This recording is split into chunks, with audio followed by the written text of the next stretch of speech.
ఫుల్గా రూట్స్ తీసేసిన ఈ నోల్కోల్కి మనం రూట్స్ తెప్పిస్తున్నాం గైస్. యాక్చువల్గా నోల్కోల్ ఏంది అని అనుకుంటారు కదా, నేను కూడా ఫస్ట్ టైం ఇది చూసినప్పుడు అట్లానే అనిపించింది. మొన్న గ్రాసరీ స్టోర్లో కనిపించింది అనమాట నాకు.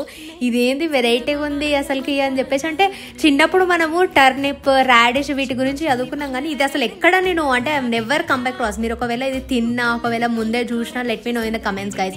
సో ఇది మనకు కనిపించింది అంటే దీంతో ఏదో ఒకటి చెయ్యాలి కాబట్టి తీసుకొచ్చిన ఒకటి ఇంటికి. అసలు చూద్దాం, ఒక దాంతో ట్రై చేద్దాము. ఎందుకంటే మొత్తం కట్ చేసేసి అసలు రూట్స్ పెరగకుండా.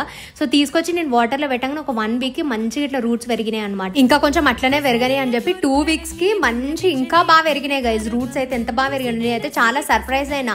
అంటే మనం రూట్స్ లేని దానికి రూట్స్ తెప్పిస్తే అసలు ఆ ఖుషే వేరేలా ఉంటుంది కాబట్టి ఇది మంచిగా రూట్స్ పెరిగిన తర్వాత ఒక టబ్లో vermicompost, cocopeat, red soil mix చేసేసి ఈ బల్బ్ మొత్తం మట్టిలో పెట్టద్దు గైజ్. జస్ట్ రూట్స్ ఎంతవరకు ఉందో అది జస్ట్ సబ్మర్జ్ అయ్యేటట్టు ఉంటే సరిపోతుంది అనమాట. అది పెట్టేసి ఉంచిన ఇది చాలా పెద్దగా పెరుగుతాయి. దీని లీవ్స్ కూడా మీకు పక్కన సైడ్స్లలో ఇట్లా కొండల లెక్క కనిపిస్తున్నాయి కదా, ఇట్లా చిన్న స్టాండ్స్ లెక్క, అవిట్ల నుంచి పెద్ద పెద్ద లీవ్స్ పెరుగుతాయి అనమాట. సో పెరగగానే అప్డేట్ ఇస్తే అప్పటి వరకు ఛానల్ మీద 2 కన్ను లేచించండి.